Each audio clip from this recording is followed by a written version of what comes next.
Hello and welcome to Akathisia Stories, a podcast co-production of MIST and Studio C. MIST, the Medication-Induced Suicide Prevention and Education Foundation in memory of Stuart Dolan, is a unique, nonprofit organization dedicated to honoring the memory of Stuart and other victims of akathisia by raising awareness and educating the public about the dangers of akathisia. MIST aims to ensure that people suffering from akathisia symptoms are accurately diagnosed so that needless deaths are prevented. The foundation advocates truth and disclosure, honesty in reporting, and legitimate drug trials. In this episode of Akathisia Stories, we hear from Colleen Bell, the loving niece of Stephen O'Neill, who died in 2016 at the age of 48. Stephen was a devoted family man who Colleen describes as having dedicated his life to helping others. A talented singer-songwriter and guitarist, Stephen was well known to pubgoers and nursing home residents in Northern Ireland, playing frequent gigs, several of which were abruptly canceled in the summer of 2016 when he had what was later characterized as a catastrophic reaction to the antidepressant sertraline, also known as Zoloft. Within 48 hours of starting the prescription, Stephen experienced the scariest night of his life. His heart was racing and his mind was in overdrive, with a relentless stream of dark and disturbing thoughts. He said that his thoughts were multiplied by 1,000. He could feel almost things crawling in his skin. He felt like he couldn't sit down, he couldn't settle. I believe he went for a walk because he wanted to try and shake the agitated feeling that he had throughout his whole body, and he still didn't feel any better. So he basically said that he just waited for the sun to come up so that he could go and get help. We'll have Colleen and Stephen's full story in a moment. MIST has designated September 20th as International Akathisia Awareness Day to help increase the public's knowledge of this medication-induced disorder that causes psychiatric side effects, which can include extreme agitation, anxiety, self-harm, and violence. While medication-induced suicides are not the same as deaths of despair suffered by people who may be depressed, MIST chose September 20th because September is Suicide Prevention Month and a good opportunity to spark conversations about adverse drug effects that can cause uncharacteristic behavior and sudden death.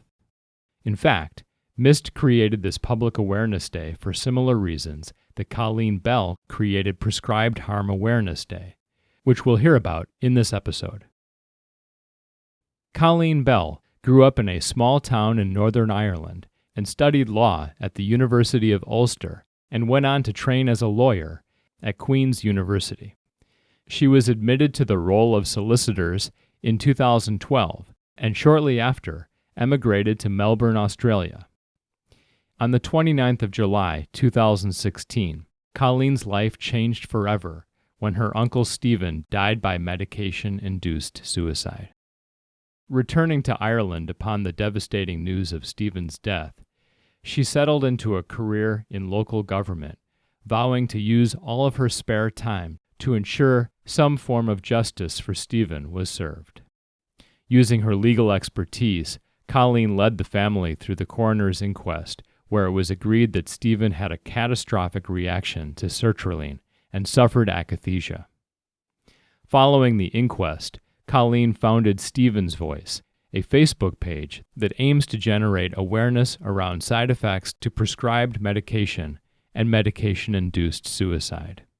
She also launched Prescribed Harm Awareness Day in 2020 and co-founded a pressure group, Families Bereaved by Medication-Induced Suicide, uniting families from all around the world to push for change. Her activism has found her a place on Dr. David Healy's Politics of Care forum. a busy mother of 2 wonderful children under 3 years old, and a King Charles Cavalier named Buddy. She is supported by her husband Patrick, who has been and continues to be an absolute rock to her. It is Colleen's dream to one day be in a position to dedicate even more of her time and efforts to prescribed harm awareness. We're releasing this episode on July 29th, 2021, the 5th anniversary of Stephen O'Neill's death. It's also Prescribed Harm Awareness Day, which Colleen and Stephen's voice created in memory of those who have lost their lives to medication-induced suicide, in support of their families, and all of those suffering around the world with iatrogenic illness. To find out more, please visit facebook.com/Stephen O'Neill's Voice. That's Stephen with a PH and 2 L's in O'Neill. And now we'll hear my conversation with Colleen. To begin, I'd like to have you tell me about yourself and then about Stephen and the kind of relationship that you had. I'm Stephen's niece, Colleen, and Stephen and I had a very close relationship growing up. Stephen wasn't much older than myself. He was my mother's brother, and we actually grew up in the same house together. I grew up in a house with my 3 uncles, Stephen, Patrick, and Damien. So I suppose I like to think of it in some ways as 3 men and a little lady. We were all quite close, but Stephen and I had a very special relationship. And why? What was that based on? Well, I suppose love of music. Stephen loved music, and he would have introduced me to various bands and country singers that he loved. And he was a musician himself. Yeah, he was a musician too. So he would have sang and he played the guitar. He wrote music himself. He was an Irish country singer. He was just great. He was a great entertainer. People would have travelled from all over to see Stephen sing. He had just a real good persona as well. You know, people just loved Stephen for who he was, just very caring and kind. And then as I suppose he grew older, he became a good friend too, like someone I could go to chat with. And he was just always there for me. You know, throughout my life, Stephen was there. He was much more than an uncle. You know, he really was, I suppose, the cornerstone of our whole family. He kept the wider family together, really. He could listen to people and really comfort them and I suppose give them the advice that they needed to hear. He was just great in that way. You know, you could always rely on Stephen. And you've written that he lived a healthy lifestyle, running marathons and cycling quite a bit. Never touched a drop of drink in his life. Didn't take drugs, and there were no money worries. So there was nothing to really indicate any trouble on the horizon. And in fact, what happened was he had some trouble sleeping and switching off at night. Yeah, so that was basically it. He was having trouble sleeping, and it was in his medical notes and records too that, you know, he alluded to mild anxiety. So when he went to the doctors that day, he actually was with my father, and he made no secret that he was going to the doctors. And my father picked him up afterwards, and he got into the car with him. And he actually told my father, you know, the doctor has prescribed me antidepressants. Stephen was very open. You know, he would have talked about anything. There was no stigma attached. You know, he said, look, I've got antidepressants here. You know, he was kind of hemming and hawing about whether he would actually take them. But he, I suppose, trusted the doctor. He felt, you know, he felt okay. So he would go ahead and take the prescription. So it's June 16th, 2016. Stephen's prescribed 50 milligrams of sertraline for mild anxiety and sleep disturbance. In the early hours of the 18th of June, after taking the tablets for about 48 hours, everything changed. Yeah. So for Stephen, it was almost an immediate reaction. So he began the tablets on the Wednesday, the 16th, and then on Friday, the 18th, late at night, things just got, I suppose you could call it, really out of control for Stephen. We found out later that that night he was just in a high state of agitation. He could feel almost things crawling in his skin. He felt like he couldn't sit down, he couldn't settle. He said that his thoughts were multiplied by 1,000. His mind was just racing. He tried to snap out of the feeling, I think he knew immediately that it was the drugs, and, to try and bring himself around, he ran the shower, and it probably would have been around 2 a.m., 3 a.m. in the morning. He got into a cold shower to try and snap out of it. Then after that, I believe he went for a walk because he wanted to try and shake the agitated feeling that he had throughout his whole body. So he went for a walk and came back, and he still didn't feel any better. So he basically said that he just waited for the sun to come up so that he could go and get help. My mother and my auntie went into the house a day or two later, and seeing the Sacred Heart picture was off the wall. So Stephen had actually taken the picture off and, I suppose, prayed for his safety through the night. The next morning, he then went to my auntie who lives next door, and Stephen would always be very smartly kept. Like, anyone that knew Stephen, knew he was always well dressed, well presented. He appeared to Jacqueline and he was just completely disheveled. His shirt wasn't even tucked in. His hair wasn't fixed. And he just said, "Jacqueline, I need to see the doctor. Something has happened. These tablets have done something to my head." Unfortunately, it was a Saturday. So Jacqueline was like, "Stephen, look, the doctors aren't open today." He said, "Well, I need to see someone immediately." So Stephen then went down to the pharmacist who dispensed the medication. And straight away, Stephen told her also, "This medication has done something to my head." So she phoned then an out-of-hours doctor's service, and over the phone then they agreed that obviously there was some kind of reaction and that he was to immediately stop the sertraline. But they gave him this other prescription. Well, yeah, that's it too. They gave him diazepam, and then he came home, and later on that night he phoned my mother then, and he said, "Bernadette, I am not feeling good." At this stage, my mother had no idea what, that anything had happened, that there was anything wrong. She thought perhaps he had some kind of a cold or a flu or just was feeling under the weather. So I think he was supposed to be singing that night also, and he maybe cancelled his booking. So she went and lifted him and brought him back to our home house then. And he didn't really speak much that night to Mummy, and everyone just went to bed. But when Mummy woke up the next morning, Stephen was already awake. I don't think he had really slept. And he basically then told her everything. He said, "Look, Bernadette, I took medication on Thursday and it's done something to my head. It's made me feel like we live beside a lake." He was saying that he was having thoughts of jumping into the lake. He said that everything was just magnified, that he couldn't sit still. He was having thoughts that he never had before, dark thoughts, as he called them. And when you said jump in the lake, you mean to end his life?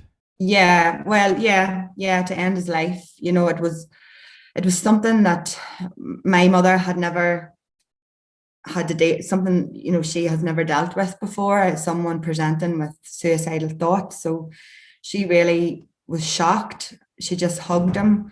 I think they both cried, and she then phoned a crisis team, which is attached to, I suppose, a local psychiatric unit to seek help. So the crisis team then came out to my mother's house, and Stephen told them the same as he had told my mother. And then he voluntarily went into their psychiatric unit that night. Whilst he was down there, it was noted in his records that he wasn't clinically depressed. I actually have his medical notes and records here, if you would like me to read out some extracts from that. Yeah, whatever you think is relevant. And I was going to say, too, just to clarify, this is all happening that first weekend. Yeah, we're talking about the Thursday through the weekend period. Yes, so it was an immediate reaction. So these are from Stephen's medical notes and records. This is from the 19th of June. This is when he voluntarily admitted himself into a psychiatric unit. Mood up until Thursday has been good over the last number of months. Never had suicidal thoughts before. Appetite has been great up until started antidepressant, has reduced due to nausea. Kempt, smartly dressed, nil sign of neglect, good eye contact, nil sign of mild depression. Sleep seems to be the main issue, and this reaction to sertraline seems to have a fair idea that the sertraline has affected him rather than him being acutely depressed. He feels that sertraline has caused deterioration in his mental health. So that was from the first weekend. That was medical notes from the first weekend. It makes very hard reading to read those notes again, because it's all there in black and white. To think that Stephen could still be here today had a different course of action be taken is heartbreaking. Yeah. So they discharged him fairly quickly. Yeah, they discharged him after, I think it was 2 days. And they discharged him with an actual letter for his doctor. And on the letter, it states that Stephen had an adverse reaction to sertraline. Yeah, so they're affirming his suspicion, and his well-founded suspicion, that this is a drug-induced reaction. Yeah, exactly. So Stephen was discharged from the psychiatric unit with no more medication. But when he went to his doctors then with the letter to state that he had an adverse reaction, and obviously still feeling not himself, obviously very frightened because of what happened at the weekend. Stephen had never experienced anything like that before. It was a terrifying experience. So when he went to the doctors, he actually came back then with more medication. Stephen was then prescribed quetiapine. This is the thing that we are completely baffled about now, because Stephen presented originally on the 16th of June.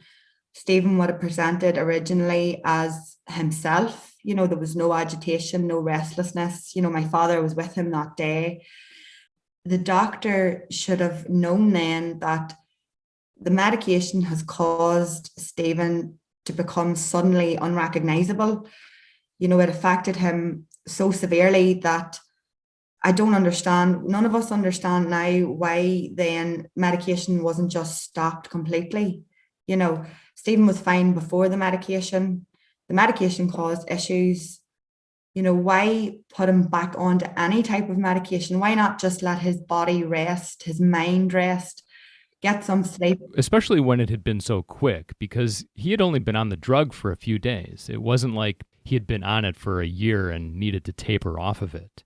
He had already stopped taking it, and he kind of had a clear path to go drug-free at that point. But then... Exactly. I think at that point, all Stephen would have really needed from a medical professional was to hear that, Stephen, yes, you were completely right. You suffered a side effect, and you went through a traumatic experience. And now what you need is to heal from that. Just that reassurance that it wasn't Stephen, it wasn't, all in his head. It wasn't him. It wasn't him. Yeah, exactly. It wasn't a mental breakdown. It was the medication. So and he didn't hear that, what he was, I suppose then everyone had limited understanding of what happened to Stephen. I think as well, the family missed out on getting educated at that point. I think if we had have understood more about what an adverse reaction was, we had no idea that 1 in 100 people who start sertraline may have suicidal thoughts and behaviours. That's quite a significant number of people. We had no idea that medication that is supposed to help you mentally, that we believed, helped a person who was depressed become suddenly happy and not depressed. We didn't know that it could cause such extreme distress. So, at that point then he was prescribed quetiapine, which then went on to just really prolong his symptoms. It wasn't just sertraline. Yes, sertraline was the catalyst. It was, I suppose, the beginning of the end. It didn't have to be, but because they kept throwing more medication at him, each one was, just prolonging the agony for Stephen, magnifying everything. And you told me in a previous conversation that he had the feeling that mice were crawling on his skin and that noises were magnified. You mentioned the walking as well, that he would walk miles a day. Yeah, so I suppose at the time we didn't understand why Stephen walked so much. We thought he was just looking to clear his head. He was behaving so out of character and he just was so restless that he couldn't sit still. If he couldn't go walking outside, where he would walk for miles, he would be walking around the kitchen table. He literally couldn't sit still. And another sort of characteristic of the suffering that he had during the weeks before he died was that he couldn't stand to be alone. And I believe you said that he was with your mother the whole time. Does that mean he had moved in with her, or what was the arrangement there? He took turns staying between houses. Like he would have either stayed with his other sister Jacqueline or his other brother Patrick, or else my mother. He had his own place, but he just couldn't stand to be there alone. Oh yeah, Stephen owned his own home. He was very house proud. Prior to taking the medication, he had started to really redecorate the house. He was painting and, doing things around the house. And after he took the medication, then he just didn't want to be in the house. He didn't want to be alone. So he would have stayed between everyone then, which was highly unusual too, because he was a very independent man. He had lived on his own previously. And I would imagine that in doing that, all of the different family members that took him in would have had the clear sense that there's something really wrong here. Oh, yeah. Yeah. Everyone knew that there was something seriously wrong with Stephen, but it was the lack of communication from the doctors to the family. We were told that they've seen this 1,000 times before, that this is just what happens when you take medication and that it has to get worse before it gets better. Yeah, that's not very reassuring. No, not at all. And even though Stephen had told the doctors that he had put a belt around his neck, it wasn't just suicidal thoughts at this stage, it was suicidal actions. They were still on Stephen's notes and records, and to the family, they were still relaying Stephen as a low-risk patient. So we had no idea that what Stephen was suffering was akathisia, that he was suffering was just solely down to the medication. We were kind of led to believe that Stephen was having some kind of mental breakdown. We believed the doctors when they said, no, he needs to keep taking the medication. Why do you think, in retrospect, that everyone came to that conclusion based on the fact that Stephen had really minimal experience with, mental health issues? Well, everything just came on quite suddenly, and I suppose there's a lot of awareness around suicide now and mental health. So we were just in complete shock. We didn't know what to do to help, really. You know, it was our family's first time experiencing anything like this. And I suppose there's a lot of awareness around mental health and suicide, but there's no awareness around medication and medical, reactions to medication. So that's one of our big regrets, is really, we trusted completely. We put our faith into the medical system. We didn't doubt what Stephen was saying was true, that the medication was causing issues. We did believe him, but at the same time, we trusted what the doctors were saying in that. Sorry, I'm just getting upset here, because, it doesn't make sense what they were telling us verbally compared to what's in his notes and records. We were kind of made believe that there was something wrong with Stephen and that the medication would rectify what was wrong. It was almost as if they were trying to find other reasons why Stephen might be feeling this way. So they were talking him through different life experiences and that. And, he was telling them it was the medication. But Stephen then began to search for other ways to get better. All he wanted to do was get better. He wanted to beat the feeling. He wanted to, get bloods done to see if there was a kind of physical reason why he was feeling like that, because he was being completely gaslighted by the medical professionals. They weren't really taking on board what he was saying. So he did start to kind of panic and doubt himself and think, well, if they're all telling me that, it's not the medication, keep taking the medication, well, then it must be something else. Yeah, and I recall from our previous conversation that you actually suspected that it was possibly bipolar disorder. Yeah, I did. And you're in Australia at this time, where you then lived. Yeah, so I had moved to Australia in 2012, and this was then obviously 2016. My mother rang me when I was going to work, and I remember the phone call so well. She was like, "Colleen, something's happened to Stephen, something's seriously wrong." And I said, "What do you mean?" And she said, "He's had some kind of mental breakdown." And I said, well, what do you mean a mental breakdown? What's he saying? Like, how's he acting? And she said, he's just acting completely out of character. He's not himself. At this point, she did mention that he had began medication and that he was saying it was the tablets. And I remember almost not laughing, but almost saying, "Mummy, how could it be tablets? How could tablets cause that?" So I am so angry with myself, and I don't think I'll ever get over what I did next. Instead of researching medication and tablets and what Stephen was saying, I typed in Stephen's symptoms, and lo and behold, it came up bipolar. And it seemed to be that Stephen matched nearly almost every symptom, where he was up and down with mood. He was just acting out of character,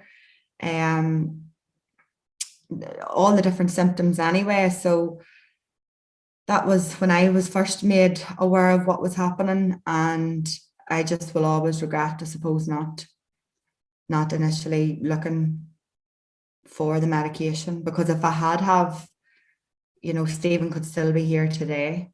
Like, if I had just done that from that initial conversation, we would have known as a family to tell Stephen, look, Stephen, you've took this reaction.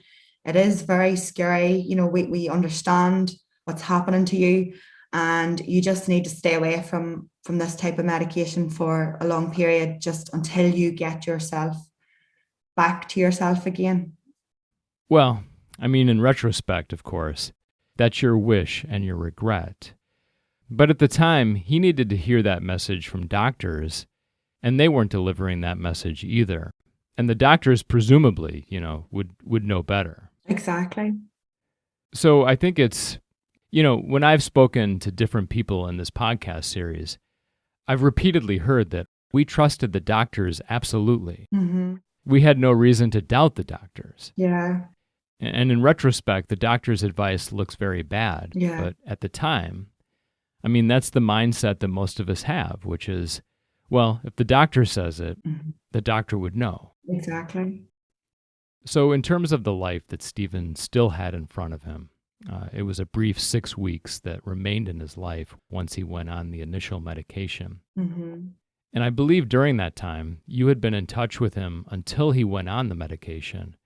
But I recall from our previous conversation that you weren't really in direct contact with him during those 6 weeks. Yeah. So that was in itself very unusual. When I first moved to Australia, Stephen had set up WhatsApp purely just to keep in contact with me.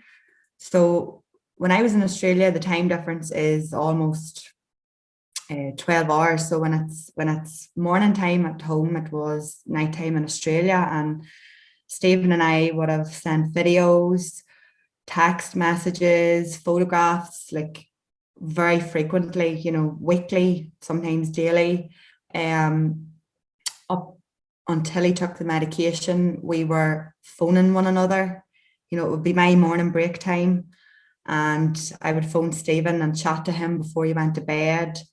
So when I first heard that Stephen obviously had taken some kind of breakdown as we thought it was, I remember sending Stephen a text message, and I just said to him, I hope you're feeling better, Stacey.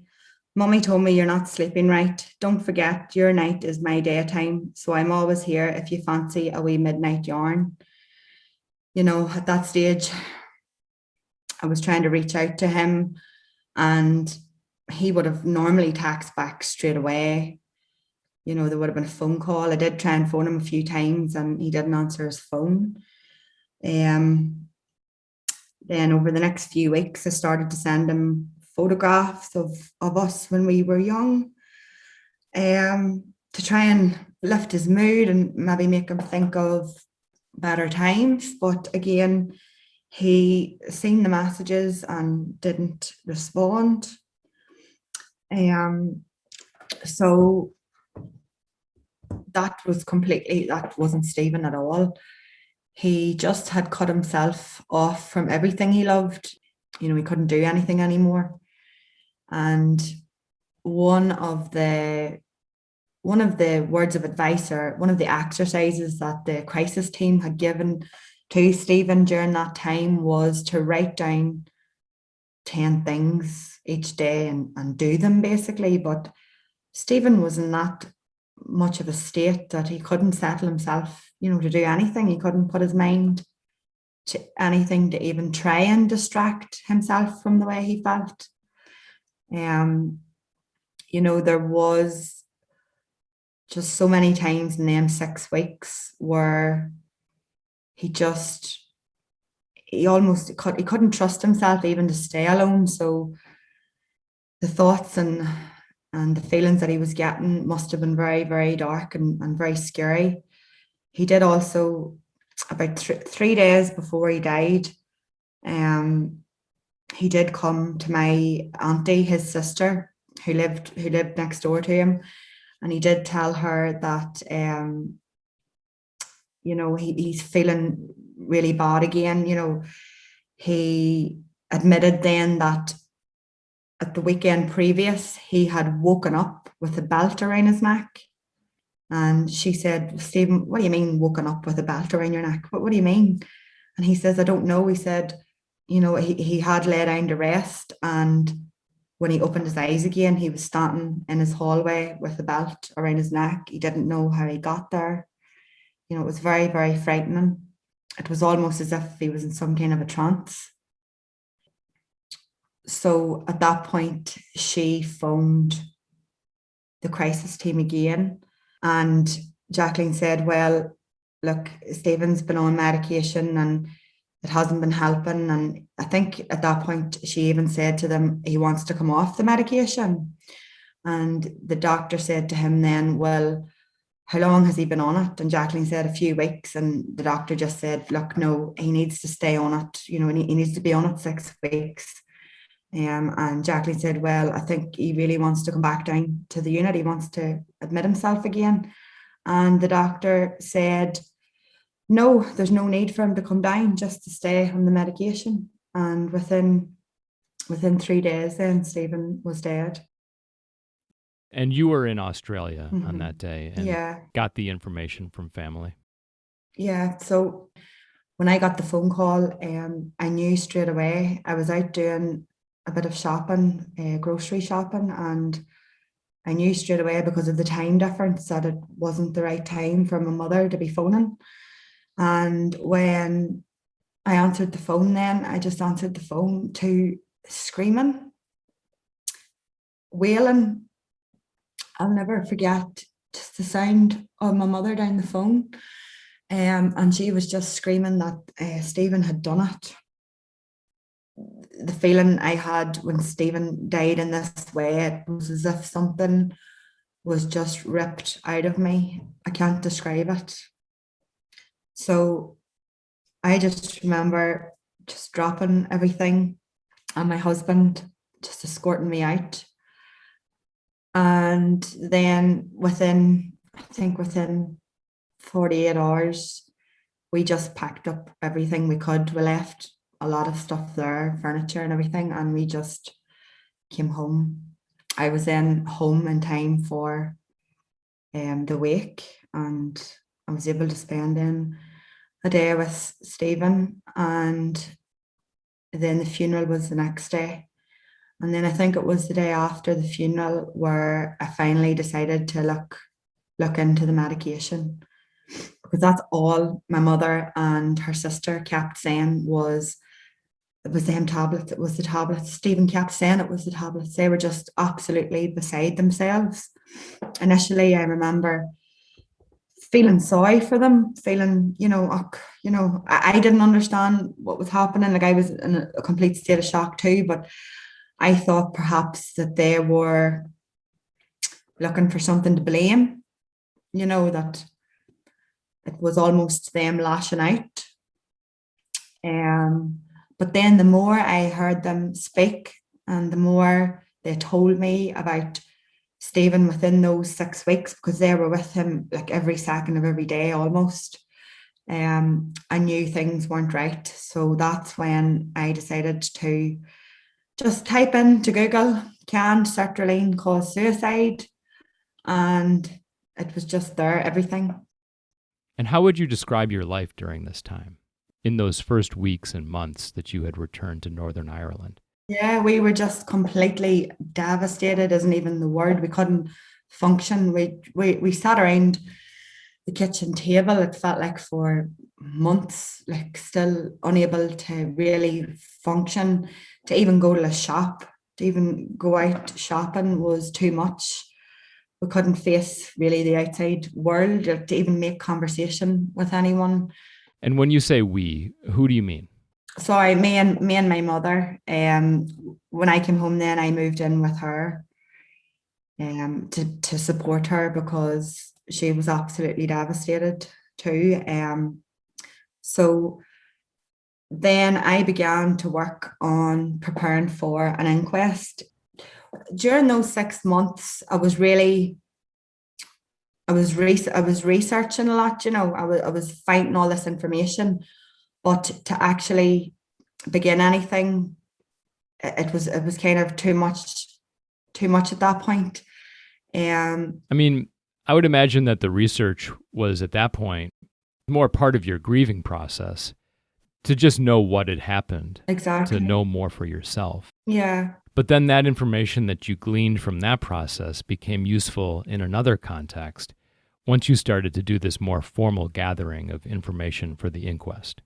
Exactly. So I think after a couple of months, we did get a letter from the Coroner's service asking us, did we want an inquest? We knew immediately, yes, we do want an inquest. So we responded to that. And for listeners who might wonder, can you just describe what an inquest involves and when one would take place? Yes, so basically, if a person dies suddenly, unexpectedly, or kind of in abnormal circumstances, the coroner here can request an inquest. So in most instances of suicide, there will be an inquest.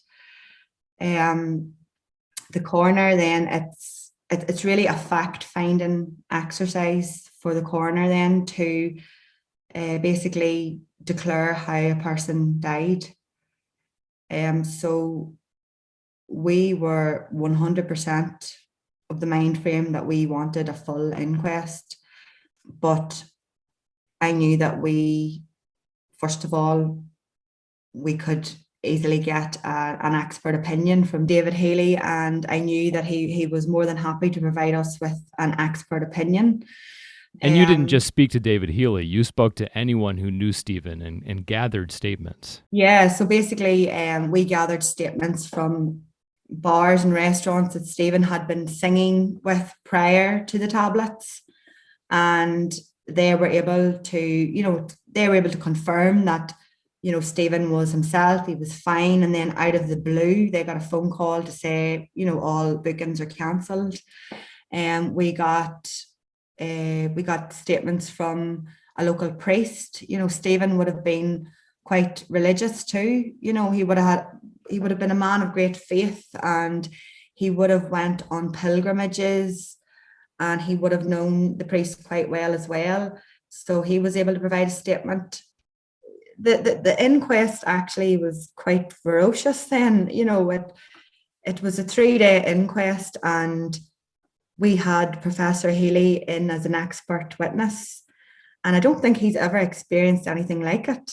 I think he did allude to that fact as well. He was treated almost as if he was a criminal on trial. The council, the barristers for the hospital, and even the coroner's council and the doctor's solicitor, they were very much on the attack, as if Healy was telling lies. At the end of the day, Healy is a worldwide renowned expert in his field. You can't get anybody with more expertise on these issues than Professor David Healy, in my opinion. So it was very intense questioning, almost like cross-examination of Professor Healy's written statement. And were they aggressive toward anyone else involved? No. Okay, so he bore the brunt of that. He bore the absolute brunt, yeah. So after all this happened, you started a Facebook page, Stephen's Voice. Yes. Where you wrote his story in his voice. Yeah.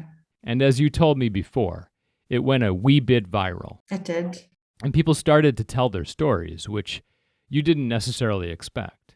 No, I was so nervous. We had chatted about doing this to try and raise awareness for a long time, but I was very nervous about doing it because I felt that there was going to be some backlash possibly, because here in Northern Ireland, there are so many people on antidepressants.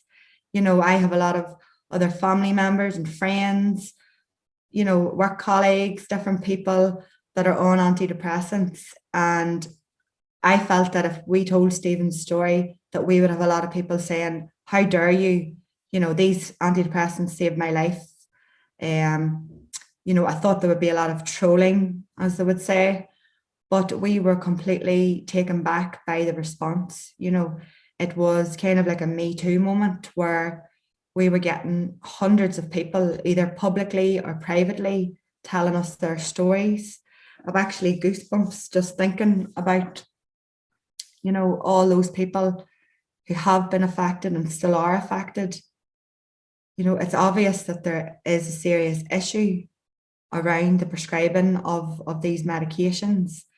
We need to stop shying away from the fact that they can cause harm. And we need to start opening up conversations around the harm that they can cause, so people know that they're not alone, that other people know that it's not just them, it's the medication that's causing it. Like, I had a young woman who was prescribed antidepressants after having a baby, and she had a very similar reaction to Stephen. And only she had seen Stephen's story, she was made believe that she was having a mental breakdown. But she seen Stephen's story and she said, no, this is what's happening to me. So she relayed this then to her health provider, healthcare team, and they then stopped her medication and her issues resolved. And she did get back to me since and couldn't thank us enough for bringing this awareness, because if she didn't have that, then her, like many others, would be just on a route to more pills, more drugs. It's kind of like a vicious cycle. And it sounds like the awareness and the education are just as needed for medical professionals. Completely. Yeah, it's actually quite scary. I know my other uncle Damien and I both attended a suicide prevention conference about a year after Stephen died. And this conference was primarily aimed at medical professionals and charities, but we decided to buy tickets and we went along anyway. We sat at a big round table and we were, sitting beside doctors, suicide prevention charities, different professionals. And we made a point that day of asking as many people as we could, have you heard of akathisia? And not one person sitting in that room had heard the word. They actually says, aka what? They didn't even know how to spell it. So that really made us see how important it is for that awareness to be out there, to be on every kind of platform it can be, And very importantly too, the suicide charities, the helplines that people are phoning, they need to be clued up to all of this as well to be able to give the right advice. Very importantly, yeah. Yeah. Your activism, though, is not anti-drug. No, not at all. No, completely. Like we have said from day one that we are not anti-medication in any sense. We just want to provide people with information. We want to provide as much awareness as we can.